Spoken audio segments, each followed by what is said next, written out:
Hello student, मैं प्रशांत sir. आज इस वीडियो में आप सभी लोगों के लिए मैं बायोलॉजी का रिप्रोडक्शन ऑर्गेनिज्म का सेकंड पार्ट लेकर के आया हूं और इससे पहले फर्स्ट पार्ट चैनल पर अपलोड कर दिया गया है। ओके, इस वीडियो हम सभी लोग सेक्सुअल रिप्रोडक्शन से कवर करेंगे और लास्ट तक कवर करते हुए चलेंगे। ओके, चलिए स्टार्ट करते हैं वीडियो को।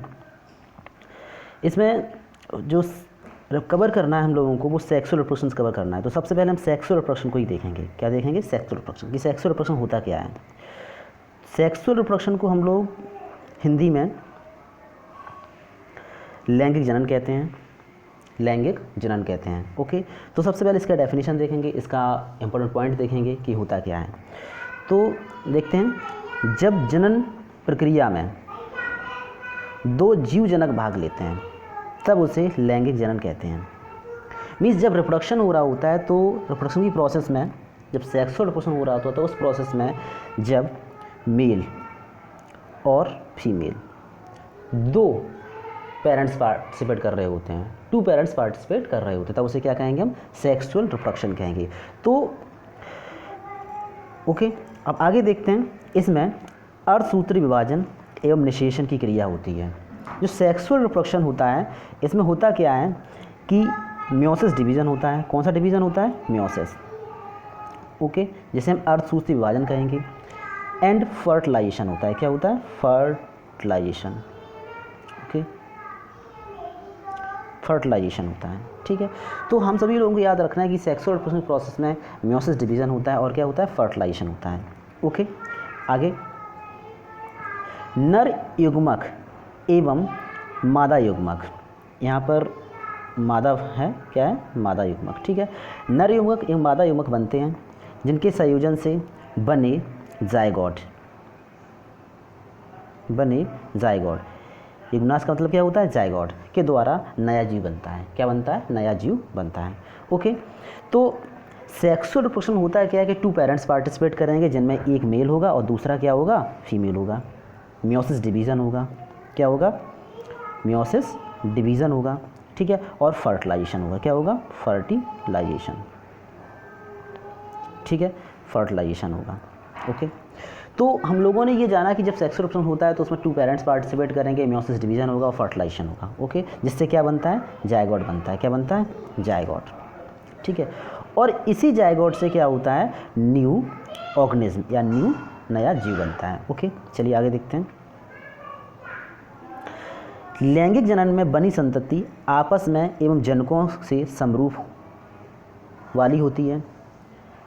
लैंगिक जनन की क्रियाओं में अधिक समय लगता है। मीन्स जो सेक्सुअल रिप्रोडक्शन में जो संतति बनती है वो समरूप होती है। कैसी होती है? समरूप होती है। ठीक है, लेकिन होता क्या है कि असेक्सुअल रिप्रोडक्शन की अपेक्षा सेक्सुअल रिप्रोडक्शन में, लैंगिक जनन में समय अधिक लगता है। ओके, तथा यह एक जटिल, विस्तारित एवं धीमी प्रक्रिया है। सेक्सुअल रिप्रोडक्शन एक जटिल भी है और धीमी प्रक्रिया है। ठीक है, अगर कोई पूछता है कि असेक्सुअल और सेक्सुअल रिप्रोडक्शन में से कौन सी प्रोसेस जो है बहुत धीमी गति से होती है, तुम्हारा आंसर क्या होता है कि सेक्सुअल रिप्रोडक्शन जो है वो धीमी गति से होता है असेक्सुअल की अपेक्षा, मीन्स अलैंगिक जनन की अपेक्षा। ओके, चलिए आगे देखते हैं।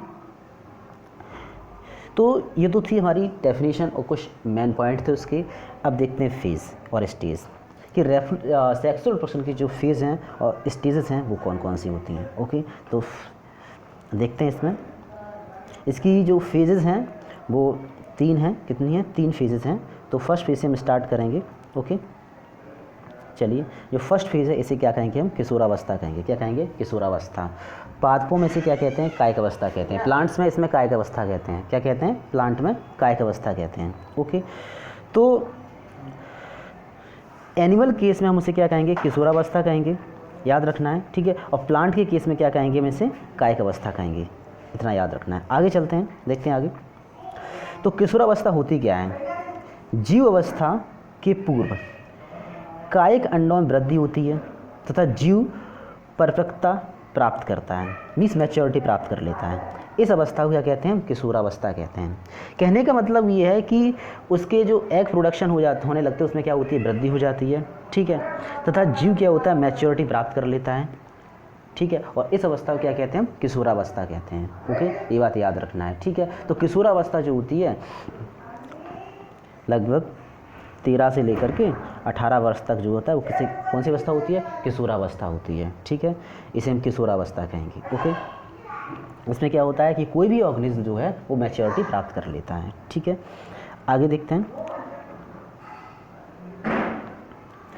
किशोरावस्था की अवधि भिन्न भिन्न जीवों में अलग अलग होती है। इस अवस्था के अंत में जीव अनेक आकार की शारीरिक परिवर्तन होते हैं तथा वह जनन अवस्था के लिए तैयार हो जाते हैं। ठीक है, तो होता क्या है कि एनिमल्स जो अलग अलग एनिमल्स हैं, ह्यूमंस हो गए, गॉट हो गया, कैट हो गया, जो डिफरेंट एनिमल्स हैं, सभी में किशोरावस्था की जो एज है वो सबकी कैसी होती है? अलग अलग होती है। ह्यूमन की एज अलग होती है, जो कि मैंने अभी बताया कितना होता है, 13 से लेकर के 18 वर्ष जो होती है। ठीक है, वो एक तरह से किशोरावस्था की एज होती है। ठीक है, इसमें वो मैच्योरिटी प्राप्त कर लेता है और रिप्रोडक्शन के लिए तैयार हो जाता है। ओके, नेक्स्ट देखते हैं। नेक्स्ट है वयस्कावस्था। कौन सी है? वयस्कावस्था। ठीक है, इसमें क्या है, वयस्कावस्था को और क्या कहते हैं? जनन अवस्था भी कहते हैं। क्या कहते हैं? जनन अवस्था। ठीक है, इसमें होता क्या है, किशोरावस्था की समाप्ति पर जीव अपने समान ही संतति को जन्म देता है। इस अवस्था को क्या कहते हैं? किशोरावस्था कहते हैं। मीन्स वयस्कावस्था कहते हैं। होता क्या है कि जब किशोरावस्था की समाप्ति हो जाती है तो ऑर्गेनिज्म क्या करता है? रिप्रोडक्शन के लिए तैयार हो जाता है। तो जब रिप्रोडक्शन करता है तो होता क्या है, वो अपने ही समान न्यू ऑर्गेनिज्म संतान बनाने लगता है। ठीक है, संतान उत्पन्न करने की क्षमता रखता है, संतान उत्पन्न करने की क्षमता रखता है। तो उसे क्या कहेंगे हम? वयस्कावस्था कहेंगे। ओके, नेक्स्ट देखते हैं, जीर्णता या वृद्धावस्था। ठीक है, तो जीर्णता वृद्धावस्था जो है वो लास्ट स्टेज है सेक्सुअल रिप्रोडक्शन की। ठीक है, फेजेस है। इसमें होता क्या है कि वयस्कावस्था की समाप्ति पर जीवन के अंतिम चरण में उत्तरोत्तर रूप से अनेक परिवर्तन होते हैं जिससे उपापचय क्रियाएं मंद हो जाती हैं। इस अवस्था को वृद्धावस्था कहते हैं तथा इनके अंत में मृत्यु हो जाती है। ठीक है, तो जीर्णमान या जीर्णता अवस्था जो होती है, इसमें होता क्या है कि इसमें बहुत सारे हार्मोनल चेंजेस होने लगते हैं। ठीक है, और जो मेटाबॉलिक एक्टिविटी हैं, उपापचय क्रियाएं, जो मेटाबॉलिक एक्टिविटी हैं वो कैसी हो जाती हैं? कम हो जाती हैं। ठीक है, और इस अवस्था को क्या कहते हैं? ओल्ड स्टेज, वृद्धावस्था भी कहते हैं, जिसमें क्या होता है, लास्ट में जीव की मृत्यु हो जाती है। ओके, तो इस तरह जो फेजेस हैं सेक्सुअल रिप्रोडक्शन की, वो 3 फेजेस थी जो हमने कवर करी हैं। ठीक है, चलिए आगे देखते हैं। आगे जो नया टॉपिक है सेक्सुअल रिप्रोडक्शन में, वो है जेनेटल साइकिल और types of breeders. Types of breeder, कि जेनेटल साइकिल क्या होती है और ब्रीडर्स क्या होते हैं। ओके, चलिए देखते हैं। सबसे पहले हम टाइप्स ऑफ ब्रीडर देखेंगे, टाइप्स ऑफ ब्रीडर्स देखेंगे। ठीक है, यस, स्टार्ट करते हैं इसे। टाइप्स ऑफ ब्रीडर्स में तो जो ब्रीडर्स होते हैं वो 2 प्रकार के होते हैं। कितने प्रकार के होते हैं? 2 प्रकार के। याद रखना कि जो प्रजनकों के प्रकार होते हैं, ब्रीडर्स के प्रकार होते हैं, वो 2 प्रकार के होते हैं। एक तो होते हैं सीजनल। कैसे होते हैं? सीजनल जो सीजन के हिसाब से होते हैं। और एक कैसे होते हैं? वो होते हैं कंटिन्यूअस। कैसे होते हैं? कंटिन्यूअस। ठीक है, वो लगातार, ठीक है, ब्रीडिंग करते रहते हैं। ठीक है, मीन्स कहने का मतलब ये हुआ है कि जो ब्रीडिंग की प्रोसेस होती है, रिप्रोडक्शन की जो प्रोसेस होती है, ठीक है, ब्रीडिंग का मतलब होता है कि सीजन आता है जिसमें ऑर्गेनिज्म जो है एक्टिव होता है ब्रीडिंग के लिए। ठीक है, तो उसमें होता क्या है कि सीजनल में सीजन के हिसाब से होता है। देखिए, वे जीव जो पर्यावरण की अनुकूल परिस्थिति में निश्चित ऋतु में अपने समान संतान उत्पन्न कर देते हैं या संतान उत्पन्न करने की क्षमता रखते हैं, उन्हें क्या कहते हैं? हम सीजनल ब्रीडर्स कहते हैं। ठीक है, तो एक निश्चित ऋतु, एक निश्चित सीजन जो आएगा, ठीक है, उस सीजन में ही वो क्या करते हैं? रिप्रोडक्शन की प्रोसेस करते हैं, जिससे न्यू संतान उत्पन्न करते हैं वो। ठीक है, तो इसे क्या कहेंगे? हम सीजनल कहेंगे। फॉर एग्जांपल देखते हैं, आम, अमरूद, कटहल तथा पक्षी, मेढक, छिपकली। ठीक है, एवं जो भी नेचर में ऑर्गेनिज्म रहते हैं जो सीजन में ब्रीडिंग करते हैं, वो सभी हो जाएंगे। ठीक है, ओके, तो अब जैसे मान लो आम है। ठीक है, तो आम में एक निश्चित टाइम पीरियड में ही आम आएंगे, आम के प्लांट पर। ओके, ठीक है, ये नहीं कि पूरे 24 महीने चलते रहेंगे, ऐसा नहीं होता। एक टाइम पीरियड, एक ऋतु होता है, उसी पीरियड में क्या होते हैं? आम या अमरूद जो भी है वो सब आते हैं। ओके, ठीक है, चलिए आगे देखते हैं। इसमें दिया गया है असामान्य पुष्पीकरण। ठीक है, जो स्ट्रोबलेंथ कोनियाना है, ठीक है, इसमें होता है। ओके, आगे देखते हैं। इसका ये बॉटनिकल नेम है, नीला कुरंजी है, इसका ये बॉटनिकल नेम है, याद रखना है। ठीक है, आगे देखते हैं। सेकंड क्या है? Continuous breeders. तो कंटिन्यूअस ब्रीडर क्या होते हैं? जैसा कि बताया, कंटिन्यूअस, इनमें कभी भी किसी भी सीजन में ब्रीडिंग होती रहती है। कोई भी सीजन में क्या करते हैं? ऑफस्प्रिंग को प्रोड्यूस कर सकते हैं, मतलब संतान को उत्पन्न कर सकते हैं। ठीक है, जो जीव अपनी पूरी जनन अवस्थाओं में जनन के लिए सक्रिय रहते हैं उसे क्या कहते हैं? सतत प्रजनक कहते हैं, कंटिन्यूअस ब्रीडिंग कहते हैं। मतलब ऐसे ऑर्गेनिज्म जो अपनी पूरी जनन अवस्थाओं में कैसे रहते हैं? एक्टिव रहते हैं और न्यू ऑर्गेनिज्म को उत्पन्न कर सकते हैं, उसे क्या कहते हैं? कंटिन्यूअस ब्रीडर्स कहते हैं। ठीक है, ओके। इसका एग्जाम्पल हो जाएगा अधिकांश स्तनधारी, जैसे मनुष्य भी हो गया, बंदर हो गया। ठीक है, तथा संरक्षण में रहने वाले, ठीक है, कुक्कुट फार्म, मीन्स मुर्गी जो फार्म होता है, ठीक है, पोल्ट्री फार्म होता है, ठीक है, वो हो जाएंगे इसके। ओके, आगे चलिए आगे देखते हैं।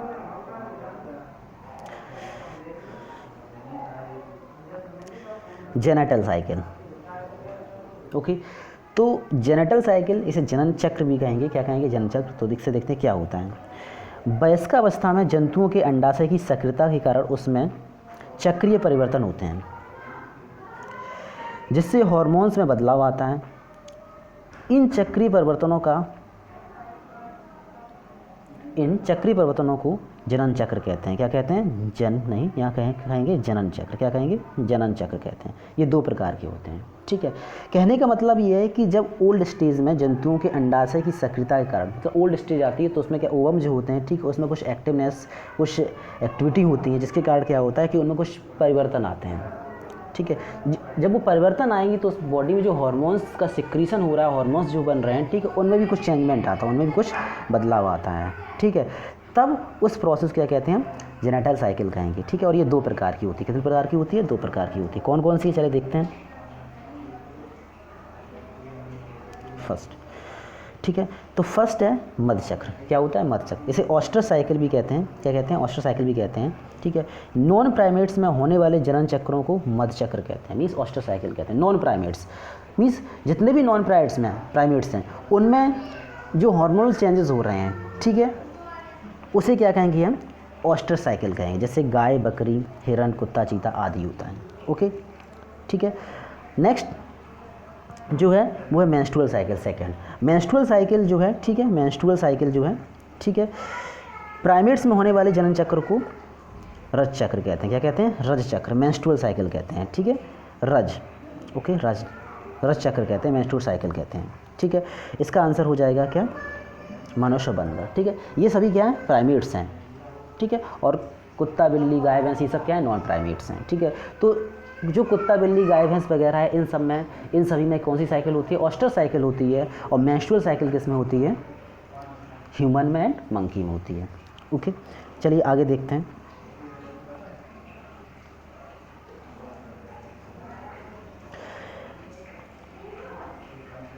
लैंगिक जनन की घटनाएं तथा युग्मक जनन क्या है, इसकी परिभाषा मुझे देनी है। ठीक है, और बताना है। ओके, तो सबसे पहले लैंगिक जनन की घटनाएं जो होती हैं, ठीक है, वो क्या हैं? ठीक है, वो देखेंगे किस तरह से होती हैं। ठीक है, इवेंट्स क्या हैं उसकी, और युग्मक जनन मीन्स गैमेटोजेनेसिस क्या होता है। ठीक है, तो सबसे पहले देखेंगे लैंगिक जनन की घटनाएं। ओके, सेक्सुअल इंसिडेंस इवेंट्स कौन कौन से हैं? ठीक है, क्या होते हैं? तो लैंगिक जनन के दौरान होने वाली घटनाओं को 3 भागों में बांटा गया है। जो सेक्सुअल रिप्रोडक्शन होता है, तो इसमें जो भी घटनाएं होती हैं, ठीक है, उन्हें हमने 3 पार्ट्स में डिवाइड किया है। ओके, जिसमें फर्स्ट है निषेचन के पूर्व की घटना। निषेचन मतलब होता है फर्टिलाइजेशन। क्या होता है? फर्टिलाइजेशन। ठीक है, फर्टिलाइजेशन मीन्स फर्टिलाइजेशन के पहले की जो घटनाएं होती हैं, ठीक है, वो कौन कौन सी हैं? एक तो ये हो गया है। ठीक है, तो सबसे पहले हम इसी को देखेंगे। ठीक है, तो इससे पहले आप लोगों को एक बात क्लियर कर देना चाहता हूँ कि जो 3 स्टेजेस हैं, एक है जो फर्स्ट स्टेज है वो कौन सी है? निषेचन की पूर्व की घटनाएं होती हैं। सेकंड जो है, ठीक है, वो फर्टिलाइजेशन है। ठीक है, जिसे निषेचन कहेंगे। ठीक है, और जो थर्ड घटना है, थर्ड इवेंट है, ठीक है, वो है फर्टिलाइजेशन के बाद की जो घटना होती है। ठीक है, तो ये हो जाएंगे। ठीक है, तो 3 हैं। ठीक है, जो फर्स्ट है निषेचन के पूर्व, सेकेंड है निषेचन, और थर्ड जो है निषेचन की बाद की घटना है। तो ये तीनों हम घटनाएं कवर करेंगे। ओके, तो फर्स्ट हम देखेंगे निषेचन की पूर्व की घटनाएं। ठीक है, इसमें होता क्या है कि युग्मक के संलयन से पहले यौन प्रजनन की सभी घटनाएं आती हैं। ठीक है, मीन्स गैमीट्स जो फ्यूज़न होता है, क्या लिखा है, युग्मक संलयन, गैमीट्स का फ्यूज़न जो हो रहा है, ठीक है, उससे पहले जो भी घटनाएं होंगी वो सभी आएंगी। ठीक है, और ये घटनाएं मुख्य रूप से कितनी होती हैं, दो होती हैं। एक होती है गैमेटोजेनेसिस और दूसरी होती है गैमीट्स ट्रांसफ़र। क्या होती है, gametes transfer. Okay, gametes transfer. Okay, ठीक है, तो इन दो घटनाओं को देखेंगे, गैमेटोजेनेसिस क्या होगा और गैमीट्स ट्रांसफ़र क्या होता है। ओके, चलिए देखते हैं गैमेटोजेनेसिस क्या है। सबसे पहले हम देखेंगे गैमेटोजेनेसिस के बारे में। ठीक है, तो गैमेटोजेनेसिस में क्या होता है, एक सिंपल चीज़ हम जानते हैं कि गैमेटोजेनेसिस, गैमेटो मतलब होता है गैमीट्स, जेनेसिस मतलब होता है फॉर्मेशन होना। मीन्स गैमीट्स के बनने की प्रक्रिया को क्या कहते हैं, गैमीट्स जेनेसिस, गैमेटोजेनेसिस कहते हैं। ये बात याद रखना है। ठीक है, तो भाई गैमीट्स के बनने की प्रक्रिया को क्या कहेंगे, हम गैमेटोजेनेसिस कहेंगे। तो गैमीट्स होते कितने प्रकार के हैं, जैसा कि बहुत बार बताया गया है कि गैमीट्स जो हैं वो दो प्रकार के होते हैं। एक होता है मेल गैमीट और दूसरा होता है फीमेल गैमीट। मेल गैमीट जो होता है, ठीक है, उसे हम स्पर्म कहेंगे, और फीमेल जो गैमीट होता है इसे हम ओवम कहेंगे। क्या कहेंगे, ओवम। ठीक है, चलिए देखते हैं इसमें फर्स्ट पॉइंट, युग्मकों की गठन की प्रक्रिया। कहने का मतलब है गैमीट्स के गठन मीन्स बनने की प्रक्रिया क्या कहेंगे, गैमेटोजेनेसिस। ठीक है, जिसमें एक गैमीट्स मेल होगा, दूसरा कैसा होगा, फीमेल होगा। ठीक है, जितने भी गैमीट्स होते हैं वो कैसे होते हैं, अगुणित होते हैं। कैसे होते हैं, अगुणित। अगुणित का मतलब होता है हैप्लॉइड होते हैं। कैसे होते हैं, हैप्लॉइड होते हैं। ठीक है, हैप्लॉइड होते हैं मीन्स एन होते हैं। कैसे होते हैं, एन। ठीक है, हैप्लॉइड का मीन्स होता है एन और डिप्लॉइड का मीन्स क्या होता है, 2n। ये भी याद रखना है, डिप्लॉइड का मीन्स क्या होता है, 2n होता है। ठीक है, एक n होता है और एक होता है 2n। ठीक है, तो गैमीट्स कैसे होते हैं, हैप्लॉइड होते हैं मीन्स n होते हैं। ये बात याद रखनी है आपको। ठीक है, हैप्लॉइड का मतलब होता है क्रोमोजोम की संख्या कैसी होती है, उसमें हाफ होती है। कैसी हो जाती है, हाफ, आधे रह जाते हैं। जब क्रोमोजोम मान लो 20 है तो इसके आधे कितने हो गए, 10 हो गए हैं, तो हम इसे n कहेंगे और इसे क्या कहेंगे, 2n। ये डिप्लॉइड और ये क्या है, हैप्लॉइड है। ओके, ठीक है, नेक्स्ट पॉइंट, समरूपता मीन्स नर और मादा एवं दिखने में समान होते हैं, जैसे कुछ शैवाल। ठीक है, कुछ एल्गी जो होती हैं इनमें जो मेल और फीमेल गैमीट होते हैं वो कैसे होते हैं, दिखने में समान होते हैं। उस प्रोसेस को क्या कहते हैं, हम समरूपता कहते हैं। ओके, आगे, विषम लैंगिक, मेल और फीमेल गैमीट्स रूपात्मक रूप से भिन्न होते हैं। मीन्स मॉर्फोलॉजिकली कैसे होते हैं, डिफरेंस होते हैं, अलग होते हैं, डिफरेंट होते हैं। ठीक है, उसे क्या कहेंगे, विषम लैंगिकता कहेंगे। क्या कहेंगे, विषम लैंगिकता कहेंगे। ठीक है, याद रखना है, अगर समरूपता की बात आती है तो मेल और फीमेल गैमीट एक दूसरे के बिल्कुल समान होते हैं, और विषम लैंगिकता की बात आती है तो मेल एंड फीमेल गैमीट एक दूसरे से अलग होते हैं। ठीक है, ओके, आगे,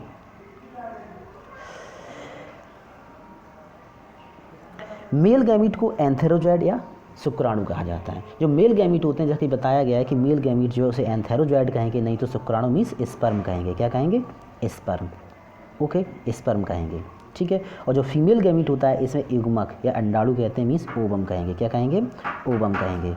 ओके, कैसा क्या कहेंगे, ओवम कहेंगे। ओके, ठीक है, तो इस वीडियो में हम सभी लोगों ने अभी तक गैमेटोजेनेसिस को कवर कर लिया है। चलिए आगे देखते हैं गैमीट्स ट्रांसफ़र। क्या देखेंगे, gametes transfer means gamete transfer होता क्या है। ठीक है, तो गैमीट ट्रांसफ़र का मतलब होता है गैमीट्स का एक स्थान से दूसरे स्थान तक जाना।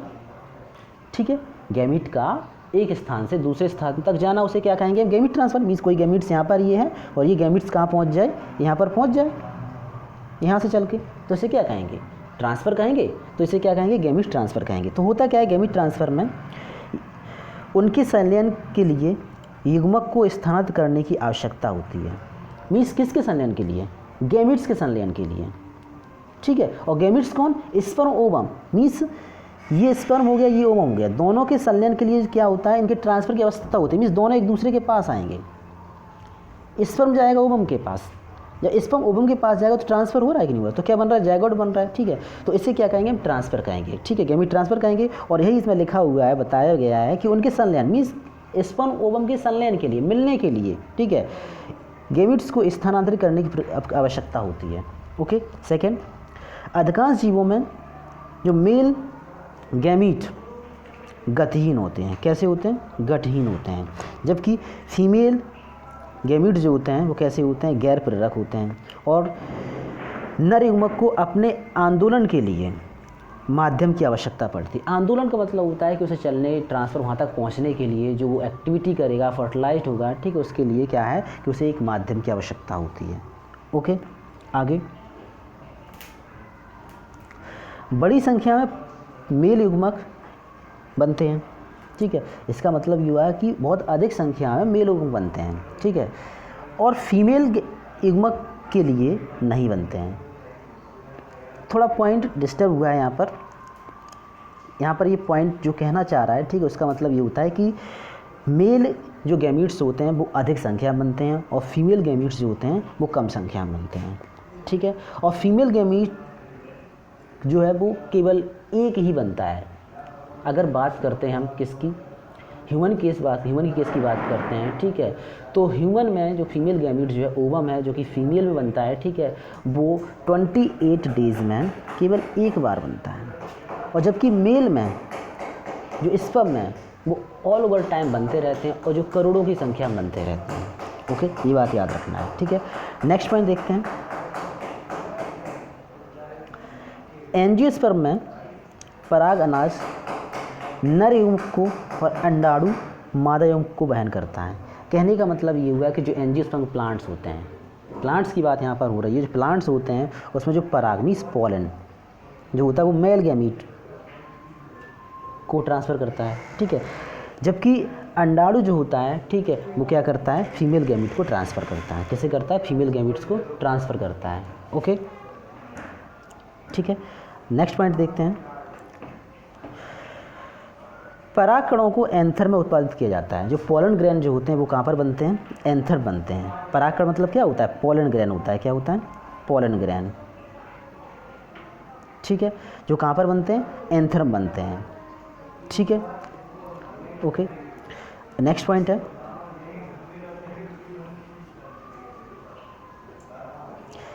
यह मोनोक्रिसिस पौधों में आसान होता है क्योंकि एंथर और स्टिग्मा दोनों पास पास मौजूद होते हैं। घने पौधों में यह परागण द्वारा होता है। ठीक है, कहने का मतलब ये है कि जो अगर पैलियंट प्लांट्स की अगर हम बात कर रहे हैं तो प्लांट्स में जो मोनोक्रिस प्लांट्स जो होते हैं, ठीक है, इनमें ये ट्रांसफ़र की जो प्रोसेस होती है गैमीट्स की वो बहुत आसान होती है। कैसी होती है, आसान होती है, क्योंकि एंथर और स्टिग्मा जो होते हैं वो दोनों पास पास होते हैं।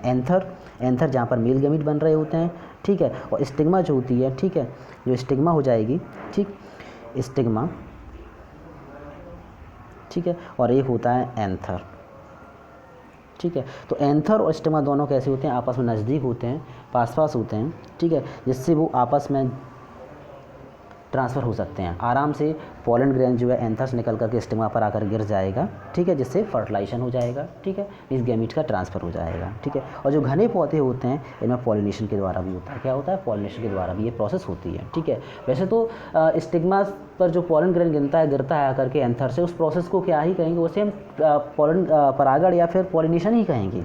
ओके, तो इस वीडियो में आज हम सभी लोगों ने कवर किया गैमीट ट्रांसफ़र तक, मीन्स निषेचन के पूर्व की अवस्थाएं जो थी वो हमने कवर की हैं। नेक्स्ट वीडियो में जो पार्ट 3 वीडियो आएगा इसका, ठीक है, उसमें हम लोग कवर करेंगे फर्टिलाइजेशन से, मीन्स सेकंड प्रोसेस। ठीक है, वहाँ से स्टार्ट करेंगे हम।